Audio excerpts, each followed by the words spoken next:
On vient de voir comment utiliser vraiment la base du logiciel Job Control. Ici, on va voir comment faire des petits réglages manuels ou comment ajouter des réglages d'un nouveau matériau ou d'un matériau plus épais qu'on aimerait vouloir découper. Je n'ai plus rien à faire, je clique, ça va graver et découper. Je vais juste vous montrer les paramètres de découpe. Donc si je clique ici, ça me dit que mon plywood de 11 mm dans le dossier Polyfab que j'ai sélectionné tout à l'heure, les paramètres sont les suivants. Donc la découpe va être en rouge. Donc tout ce qui va être rouge sur mon dessin va être découpé. La puissance du laser pendant la découpe va être de 100%. La vitesse va être de 0,5%. La fréquence du laser, parce que c'est un laser pulsé, donc la fréquence du laser va être de 1000 Hz. Et il va passer 7 fois sur ma ligne de découpe. Deuxièmement, il va me dire que le Air Assist est en marche.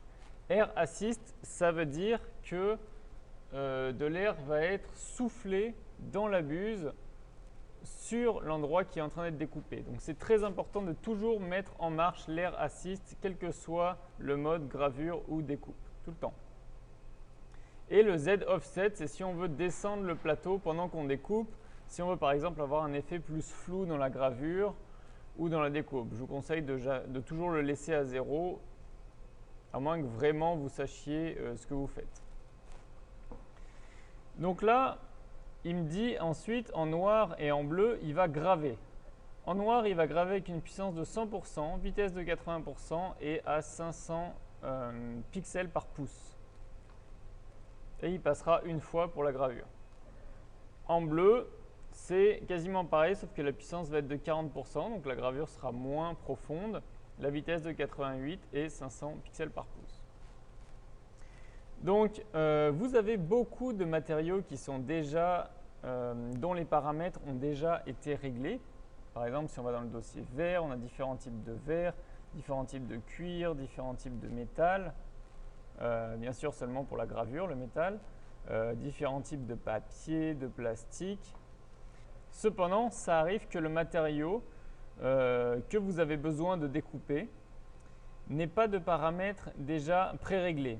Surtout, n'ait pas de paramètres déjà préréglés pour l'épaisseur que vous avez. Donc dans ce cas-là, dans le cadre de Polyfab par exemple, vous pouvez ajouter un matériau en faisant clic droit, créer un matériel ou en cliquant là, par exemple. Et vous pouvez l'appeler, vous pouvez lui donner le nom que vous voulez. Et vous pouvez commencer à lui mettre des paramètres. Par exemple, dans mon matériau, je veux que la gravure se fasse avec une puissance de 20%, une vitesse de 20 à 500 pixels par pouce. Et par contre, je veux que la découpe se fasse en bleu parce que j'avais réglé ça sur mon dessin.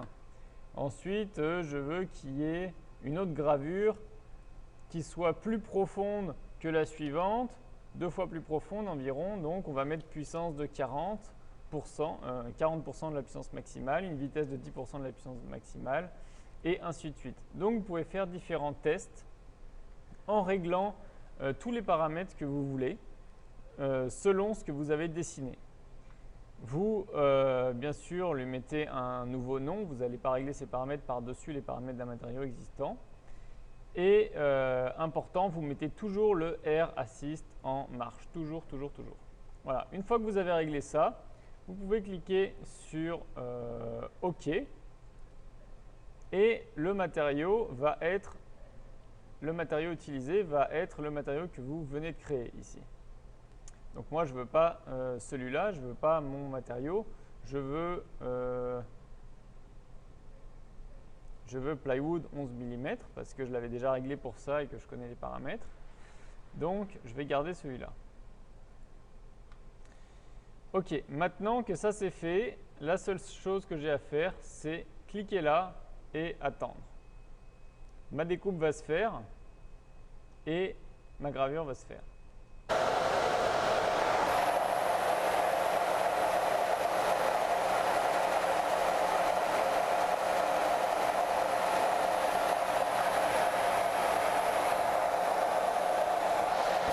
Donc les couleurs sont toujours dans l'ordre, dans le même ordre que dans le document de réglage des paramètres, en sachant que toutes les gravures vont être faites en premier et après toutes les découpes.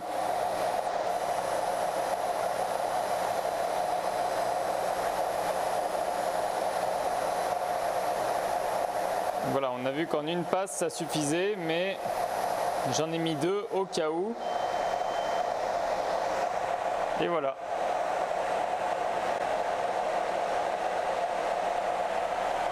Ok, donc les vidéos de base sur l'utilisation des logiciels Inkscape et Job Control sont finies. Maintenant, la prochaine vidéo et certainement la plus importante va porter sur la sécurité. Donc, qu'est-ce qu'il faut faire et ne pas faire quand on utilise la machine, et surtout qu'est-ce qu'il faut toujours faire pendant qu'un matériel est en train de se faire découper. Voilà, salut!